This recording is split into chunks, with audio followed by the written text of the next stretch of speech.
काले धन से जुड़े बिल पर चर्चा होगी। मोदी सरकार को 1 साल होने वाला है। इस मौके पर 10 मंत्री सरकार की कामयाबी गिनाएंगे। हर मंत्री कम से कम 10 प्रेस कॉन्फ्रेंस करेंगे। पीएम मोदी 9 मई को अटल पेंशन योजना की शुरुआत करेंगे। 8 मंत्रियों को अलग अलग राज्यों में भी भेजा जाएगा। उपलब्धियों पर ई बुक भी जारी की जाएगी। देहरादून में बीजेपी के राष्ट्रीय अध्यक्ष अमित शाह के सामने ही माइक पर कब्जा करने को लेकर पार्टी के प्रदेश अध्यक्ष तीरथ सिंह रावत और पिछले 30 साल से लगातार विधायक चुने जा रहे वयोवृद्ध नेता हरबंश कपूर में कहासुनी हो गई। दरअसल अमित शाह देहरादून में पार्टी कार्यकर्ताओं का उत्साह बढ़ाने के लिए खुली गाड़ी पर सवार होकर नगर भ्रमण पर निकले थे। इस दौरान गाड़ी में माइक की भी व्यवस्था थी। तीरथ सिंह रावत काफी देर तक हरबंश कपूर से माइक छीनने की कोशिश करते रहे और आखिरकार इसमें कामयाब हो गए। माइक छीनते ही हरबंश कपूर गाड़ी से उतर गए। केंद्रीय जल संसाधन मंत्री उमा भारती ने कहा है कि अगर गंगा मैया की सफाई के लिए जीवन बलिदान भी करना पड़े तो वो इसके लिए तैयार है। सागर में एक धार्मिक कार्यक्रम में उमा भारती ने कहा कि सरकार और समाज के सहयोग से गंगा की निर्मल धारा बहेगी। मेरे मन में विचार आ रहा है कि यदि अपने जीवन की धारा विसर्जित करके गंगा की धारा बहाई जाएगी तो मैं अपना जीवन का विसर्जन करके गंगा को बहाऊंगी। अपने जीवन की धारा को विसर्जित करके भी अगर गंगा की धारा बहाई जाएगी तो मैं अपने जीवन की धारा को विसर्जित करके गंगा की धारा बहाऊंगी। लेकिन गंगा इससे अच्छा आने वाली पीढ़ियों के लिए धरोहर और इससे अच्छा पिछली पीढ़ियों का तर्पण नहीं हो सकता। गुजरात के मोरबी में एक खानगी स्कूल के लोकार्पण के मौके पर गुजरात के राज्यपाल ओम प्रकाश कोहली ने विवादास्पद बयान दिया है। उन्होंने मुसलमानों पर भारतीय संस्कृति पर मुस्लिम संस्कृति को हावी करने का आरोप लगाया है। ओम प्रकाश कोहली ने कहा कि मुसलमानों की ये कोशिश थी कि जिसको मुस्लिम संस्कृति कहते हैं, मुस्लिम जीवन शैली कहते हैं, मुस्लिम ज्ञान परंपरा कहते हैं, वो भारतीय संस्कृति पर हावी हो जाए। बिहार में होने वाले विधानसभा चुनाव में सत्ताधारी पार्टी जेडीयू को टक्कर देने के लिए बीजेपी के गुजरात माइनॉरिटी सेल के लाखों कार्यकर्ता बिहार के लिए कूच करने वाले हैं। गुजरात माइनॉरिटी सेल के अध्यक्ष एम.के. चिश्ती को उम्मीद है कि बिहार के मुसलमान भी उन्हें निराश नहीं करेंगे और अपने विकास के लिए चुनावों में बीजेपी को ही वोट देंगे। चिश्ती का दावा है कि बिहार से कई गुना बेहतर हालात में गुजरात के मुसलमान जिंदगी जी रहे हैं। जम्मू कश्मीर में आज कांग्रेस ने काला दिवस मनाने का ऐलान किया है। बीजेपी पीडीपी सरकार का दफ्तर आज जम्मू से श्रीनगर शिफ्ट हो रहा है। कांग्रेस ने बीजेपी पीडीपी गठबंधन को अपवित्र बताया है। जम्मू से सचिवालय के साथ ही करीब 10,000 कर्मचारी भी कश्मीर पहुंचे हैं। इस दरबार मूव में करीब 20 करोड़ रुपए का खर्च आता है। जम्मू कश्मीर में यह प्रथा करीब 200 सालों से चली आ रही है। गुजरात, हरियाणा और महाराष्ट्र के बाद झारखंड में भी गौ हत्या और गौ मांस के व्यापार पर पूर्ण प्रतिबंध लागू हो गया है। मुख्यमंत्री रघुवर दास ने पूर्ण प्रतिबंध लगाने का निर्देश जारी किया है। अब इस राज्य में हमने सभी उपायुक्त और आरक्षी अधीक्षक को पत्र लिखा, कहीं भी गौ हत्या के लिए इस राज्य से कहीं भी गाय नहीं जाएगी, ना खुलेआम कोई गाय का मीट बिकेगा और इसीलिए पूर्ण पाबंदी गो हत्या पर हमारी सरकार वचनबद्ध है। दिल्ली के मुख्यमंत्री अरविंद केजरीवाल ने यूपी के सीएम अखिलेश यादव से मुलाकात की। दिल्ली सचिवालय में दोनों मुख्यमंत्रियों के बीच मुलाकात हुई। केजरीवाल के साथ इस मौके पर डिप्टी सीएम मनीष सिसोदिया और कुछ ऑफिसर भी मौजूद थे, जबकि यूपी के सीएम अखिलेश यादव के साथ कैबिनेट मंत्री शिवपाल यादव और राजेंद्र चौधरी मौजूद थे। दोनों नेताओं के बीच यूपी और दिल्ली के बीच जमीन विवाद पर चर्चा हुई। ये जमीन साउथ दिल्ली में है और काफी समय से दोनों राज्य इस पर दावेदारी करते रहे हैं।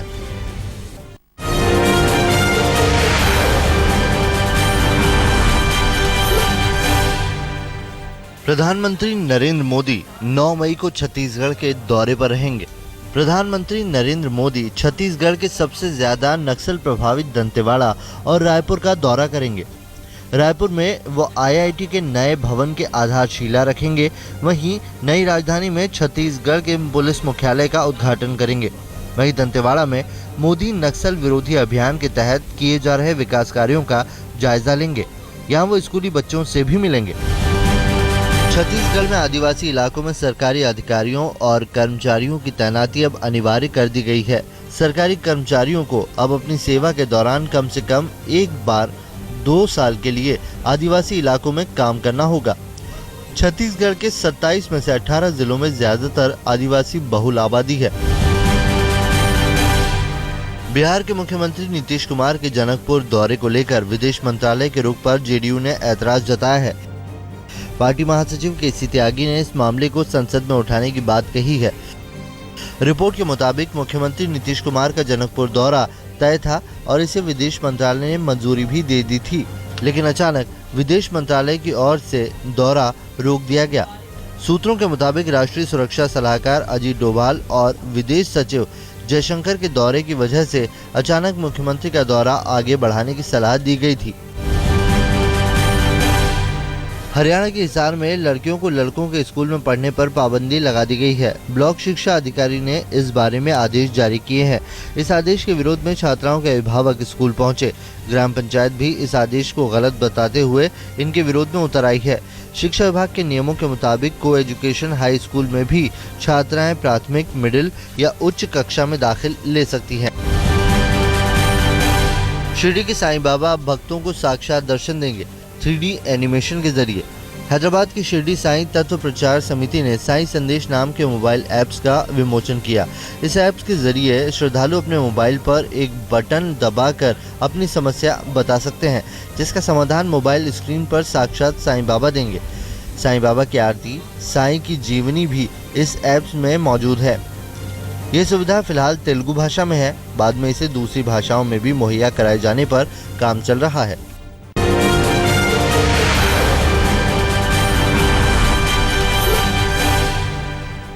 चढ़ती गर्मी पर जल्द ही फौरी ब्रेक लगाने जा रहा है मौसम। मौसम विभाग के मुताबिक 7 मई को एक वेस्टर्न डिस्टर्बेंस उत्तर भारत में दस्तक दे देगा, जिससे तमाम मैदानी इलाकों में बादलों की आवाजाही के बीच बारिश की संभावना बनेगी।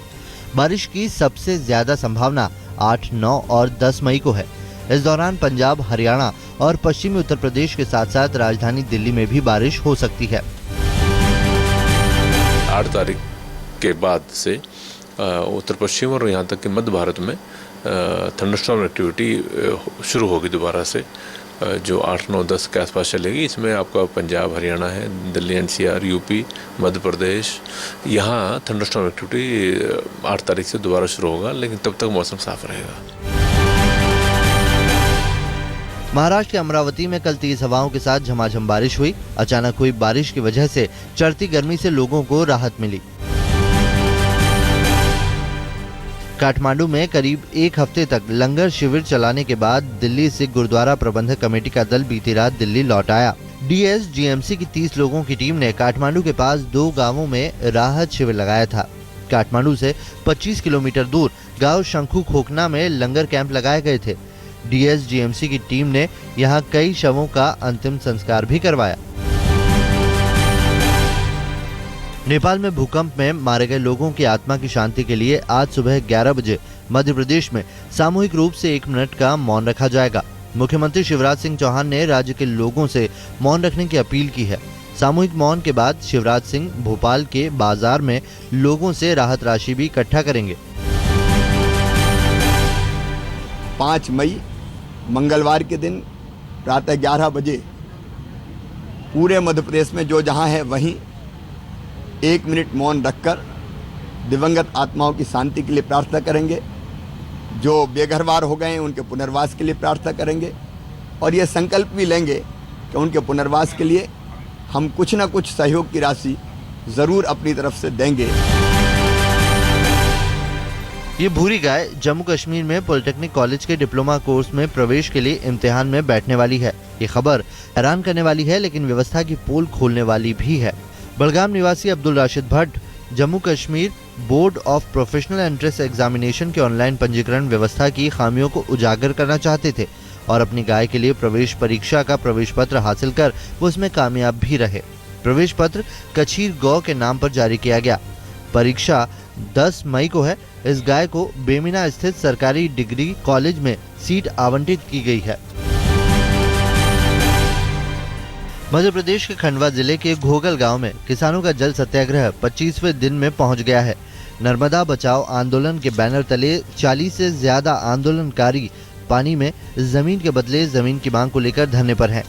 आंदोलनकारियों के मुताबिक हजारों परिवारों को सरकार ने मुआवजा नहीं दिया, लेकिन सरकार के मुताबिक ये संख्या 213 है, जिन्होंने जमीन ये कहकर वापस कर दी कि जमीन ठीक नहीं है। रोहतांग दर्रे में डीजल वाहनों पर रोक लगाने के नेशनल ग्रीन ट्रिब्यूनल यानी कि एनजीटी के आदेश पर मनाली वासियों में हड़कंप मच गया है। हिमालय नीति अभियान के बैनर तले सोमवार को यहां एक सेमिनार का आयोजन किया गया, जिसमें वक्ताओं ने एनजीटी के फैसले को एक तरफा बताते हुए कहा कि फैसले में हजारों लोगों की आजीविका की सुरक्षा पर कोई गौर नहीं किया गया और न ही कोई वैकल्पिक रास्ता दिखाया गया है। दिल्ली के मशहूर सेंट स्टीफन कॉलेज के प्रिंसिपल की नियुक्ति को लेकर एक बार फिर से स्टीफन्स के एल्यूमनाई टीचर एसोसिएशन ने डीयू के वीसी दिनेश सिंह से लेकर पूर्व मानव संसाधन विकास मंत्री पर भी निशाना साधा है। प्रेस क्लब में प्रेस कॉन्फ्रेंस कर एसोसिएशन ने आरोप लगाया कि स्टीफन्स के प्रिंसिपल वेल्सन थम्पू के पास स्टीफन्स कॉलेज का प्रिंसिपल बनने की योग्यता नहीं है।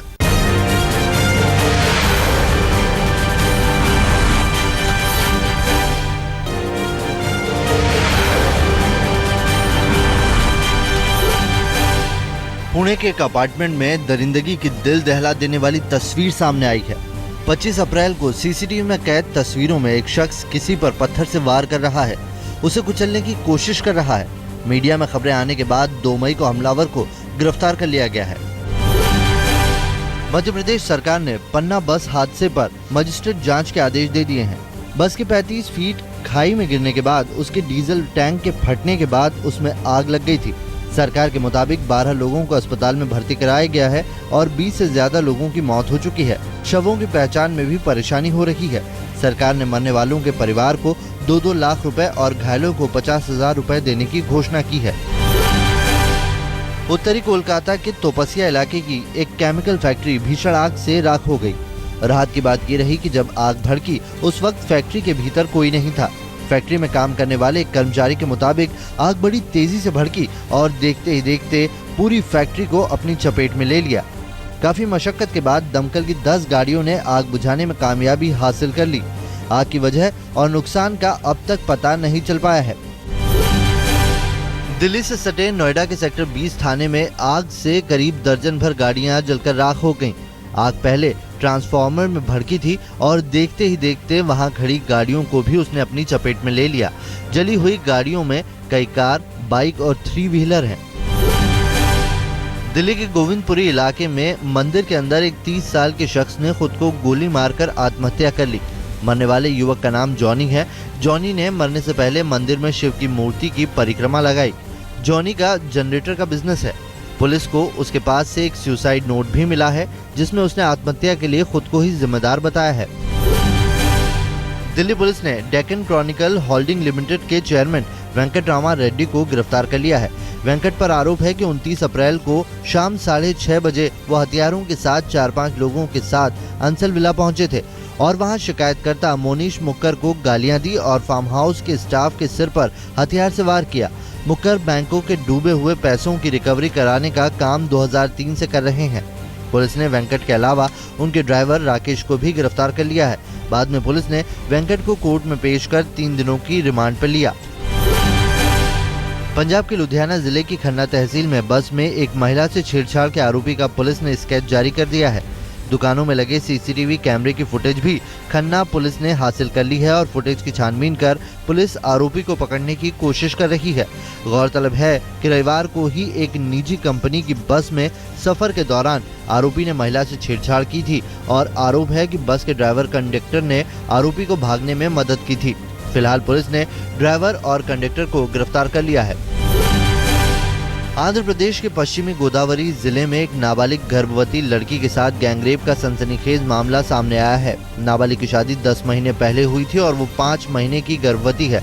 रेप के 4 आरोपियों में 3 नाबालिग बताए जाते हैं। आरोप है कि आरोपियों ने रेप की वारदात की मोबाइल कैमरे में फिल्म भी बनाई। चारों आरोपियों को गिरफ्तार कर लिया गया है। मेरठ के सदर थाना क्षेत्र में 8वीं क्लास की पढ़ने वाले छात्र ने सीनियर और एक टीचर पर बेरहमी से पिटाई करने का आरोप लगाया है। छात्र का आरोप है कि पहले इंटरवल में किसी बात को लेकर उसकी 10वीं कक्षा के एक छात्र ने पिटाई की। स्कूल की छुट्टी होने पर जब पीड़ित छात्र गेट पर खड़ा था, तभी तुषार नाम के टीचर ने उसे बुरी तरह मारा, जिससे उसके कान में चोट आई है। पीड़ित छात्र का मेरठ जिला अस्पताल में मेडिकल कराया गया है।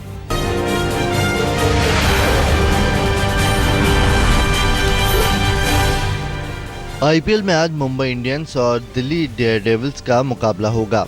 मुंबई में रात 8 बजे खेला जाएगा यह मैच। अंक तालिका में चेन्नई टीम अभी भी पहले पायदान पर है। चेन्नई ने 10 मैचों में 7 जीतकर 14 अंक जुटाए हैं। वहीं राजस्थान रॉयल्स दूसरे पायदान पर है। 11 मैचों में 6 जीत के साथ वो भी 14 अंक पर है, जबकि 11 अंकों के साथ कोलकाता तीसरे और 9 अंकों के साथ बेंगलोर चौथे पायदान पर है। कल हुए मुकाबले में कोलकाता नाइट राइडर्स ने हैदराबाद को 35 रनों से हरा दिया। पहले बल्लेबाजी करते हुए कोलकाता ने बनाए थे 167 रन, लेकिन 20 ओवर में 9 विकेट पर 132 रन ही बना सकी हैदराबाद की टीम। कोलकाता की ओर से उत्थपा गंभीर की ओपनिंग जोड़ी ने 57 रनों की साझेदारी की। हैदराबाद की ओर से गेंदबाज भुवनेश्वर और करण शर्मा ने 2-2 विकेट झटके। वार्नर का बल्ला इस बार खामोश रहा, वो महज 4 रन बनाकर आउट हो गए।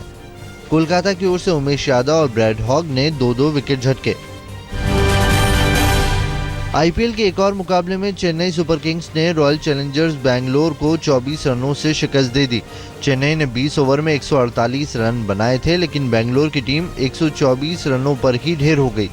चेन्नई की ओर से पहले बल्लेबाजी करते हुए सुरेश रैना ने सबसे ज्यादा 52 रन बनाए, जबकि बैंगलोर टीम के गेंदबाज स्टॉक ने 3 विकेट झटके।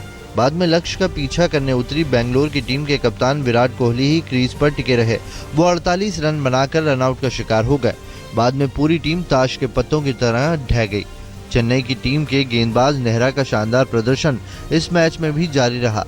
नेहरा ने 4 ओवर में 28 रन देकर बैंगलोर के 3 विकेट झटके हैं।